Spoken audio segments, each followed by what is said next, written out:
For almost 2 decades, Russia had been steadily climbing out of their economic hole that it found itself in at the end of the Cold War. Overnight, it found itself right back in the bottom of that hole. But just how bad Russia's future will get just may be shocking to some viewers. Russia's invasion of Ukraine might have begun in February 2022, but Russia was preparing for this since the first international sanctions against it in 2014 over its annexation of Crimea.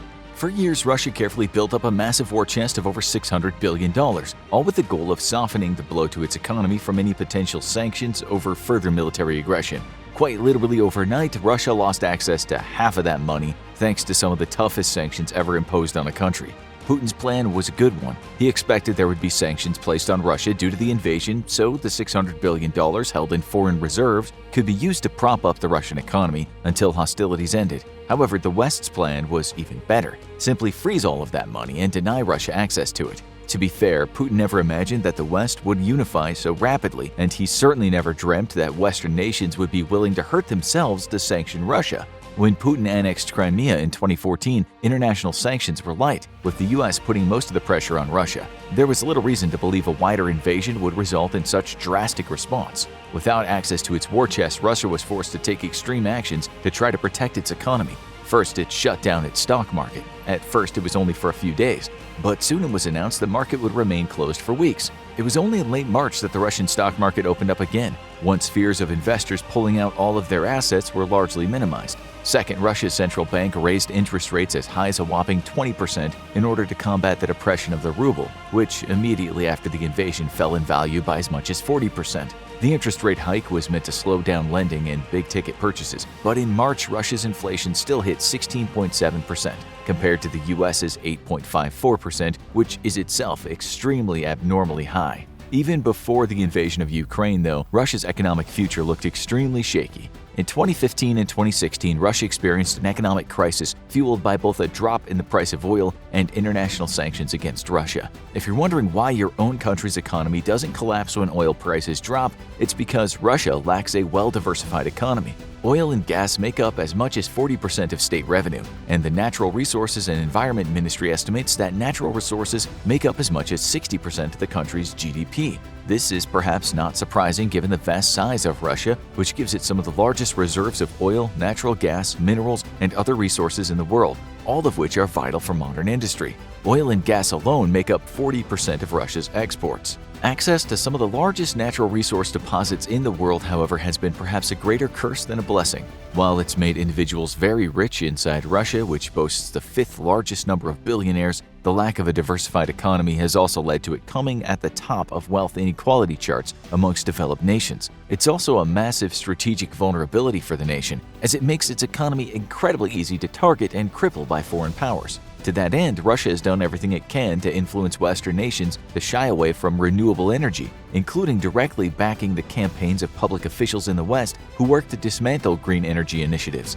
It's also worked hard to create energy dependence from Western nations, and today Germany is but one of the many victims of its own dependence on Russia for energy needs. The fact that Russia provides most of Germany's energy makes the nation extremely reluctant to publicly oppose it, as evidenced by Germany's lack of military support for Ukraine until only recently, and its outright refusal to support a complete ban on Russian energy in order to punish it where it hurts it the most. Russia would take 2 years to emerge from the financial crisis of 2014 through 2016, during which vast sums of money left the Russian economy as investors lost confidence in the ruble. What was an economic crisis, though, is today an economic catastrophe, with consequences that will haunt Russia for years to come. To try to more directly influence the economy, Putin has spent 2 decades turning Russia's fledgling market economy into a Soviet-style command economy. You can't teach an old dog new tricks, they say, even when those tricks are very obviously not working. In 2003, Putin began to take control of Yukos, the country's largest oil company. At its height, Yukos produced 20% of Russia's oil, and this caught the eye of Putin, who began to engineer a scheme to take direct control of the company. First, he orchestrated the creation of fake tax bills, which the Russian government claimed Yukos had not been paying. Yukos was presented with $27 billion in unpaid taxes, a sum so preposterously large that the company couldn't hope to pay it off. This is exactly what Putin wanted, as he then ordered a freeze on all of Yukos' assets and began ordering the company assets be seized by the government in order to pay off the massive tax bill. Those assets were then sold at pennies on the dollar to state-owned companies who quickly put them to use under Putin's careful watch. Mikhail Khodorkovsky was arrested by the police and then charged with fraud. He would be sentenced to prison for 10 years before being pardoned by Putin, after which he immediately fled the country and became one of Putin's biggest critics. However, at home, the lesson was clear. Do as Putin says, or he steals all your wealth and throws you in prison. Few Russian oligarchs needed to be taught this lesson directly after Khodorkovsky's example.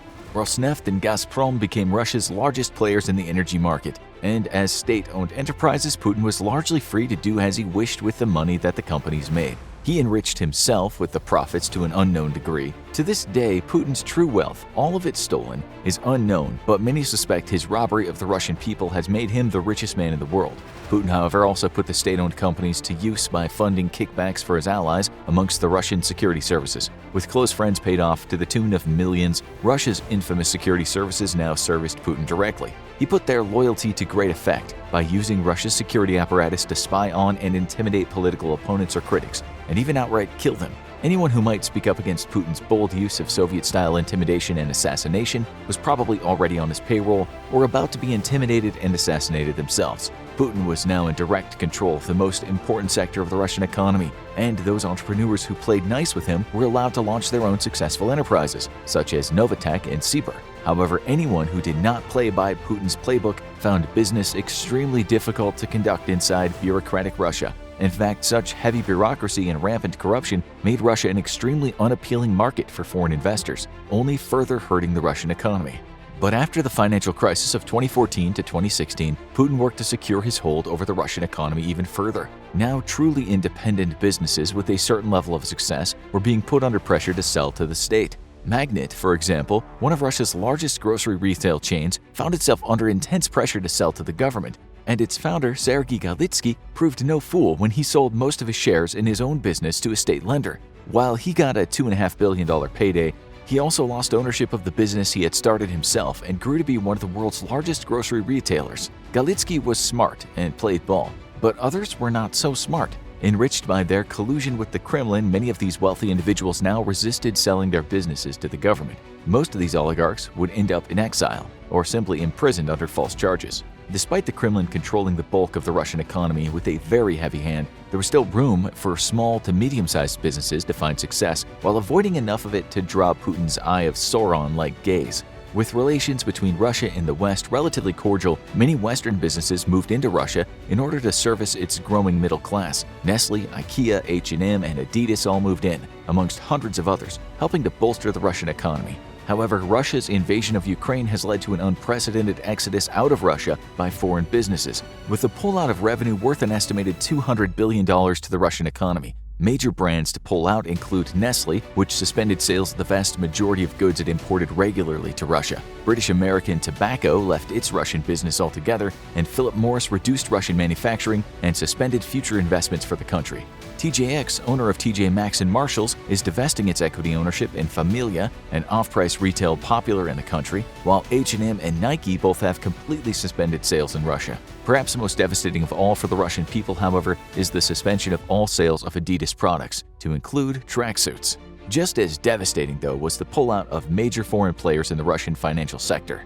Société Générale, France's third-largest bank, sold its controlling stake in Rosbank, which resulted in a loss of $3.3 billion in capital for Russian lenders. Deutsche Bank is in the process of winding down business in Russia and helping its clients cease their own operations inside the country.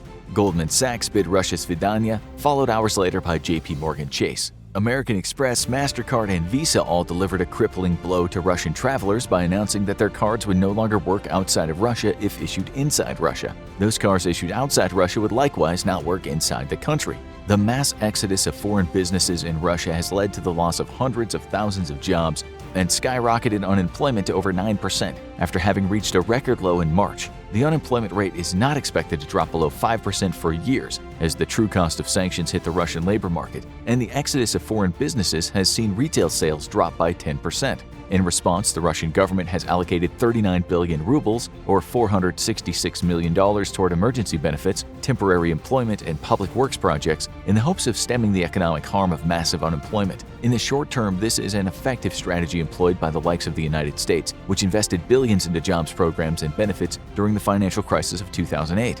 But even $466 million is a paltry figure for a nation of 144 million.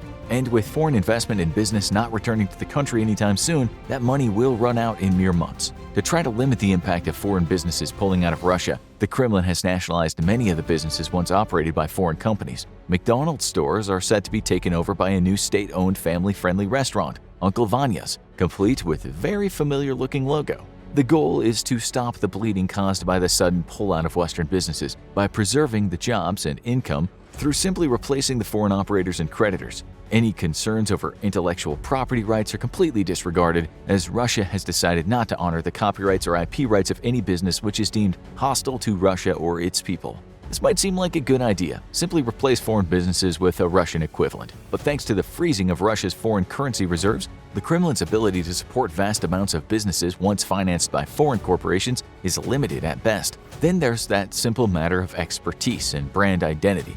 People go to a McDonald's or a KFC all over the world because of their preference for that specific food. Simply replacing who runs an abandoned restaurant isn't going to lead to the same popular demand for what's now essentially a completely different product. But the greatest concern might be a foreign business or investor's reluctance to one day re-enter Russia, given how quickly the Kremlin was to completely trample all over their copyright and intellectual property protection laws. If there's a fear of the government simply stealing your idea or product and giving it to a domestic lackey, foreign corporations and investors have little incentive to bring large sums of money into the country. This means that in the future, Russia will find it incredibly difficult to lure in big investors and companies and build a truly modern, forward-looking economy. Instead, it's dooming itself to a future where the West continues to lead the world in innovation and Russia remains merely a consumer of Western products and ideas. Russia is essentially in crisis mode and attempting to build a self-sustaining economy. While projected to experience a GDP loss of 11% over the next year, this will likely gradually stabilize. However, stabilization does not mean growth, and the Russian economy is expected to grow only by tiny increments over the next few years.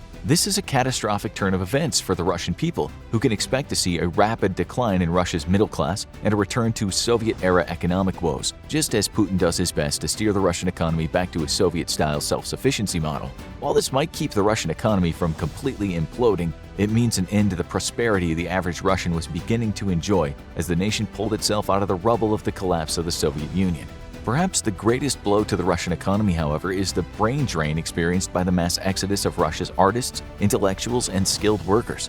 Chafing under an increasingly authoritarian regime, Russia's elites are leaving the country in droves, crippling its ability to build a competitive economy. There's already a major fear of a shortage of qualified STEM specialists. The future of the Russian economy is a thoroughly grim one, unless Putin immediately reverses course and the world decides to forgive Russia overnight for their invasion of Ukraine. As this is extremely unlikely, Russia is set to become a second world nation within Europe as it remains economically isolated from the world. Things will only get worse as the West targets Russia's energy sector, its most important sector and the entire linchpin of the Russian economy. A complete ban on Russian energy by the West would see the economy contract by over 20%, and plans are already in place to gradually phase out Russian coal, oil, and natural gas across the European Union over the next few years. This will cripple Russia's most important economic sector, completely nullifying any possible political gains made by successfully invading Ukraine, something Russia also seems not capable of achieving. While Asian nations will inevitably pick up the slack of Western energy imports from Russia, such as India, which is hungrily buying up cheap Russian oil, it will not be enough in the long run to save Russia's economy from shrinking dramatically. Now go check out what is wrong with Russia's military to see why its invasion of Ukraine is failing, or click this other video instead.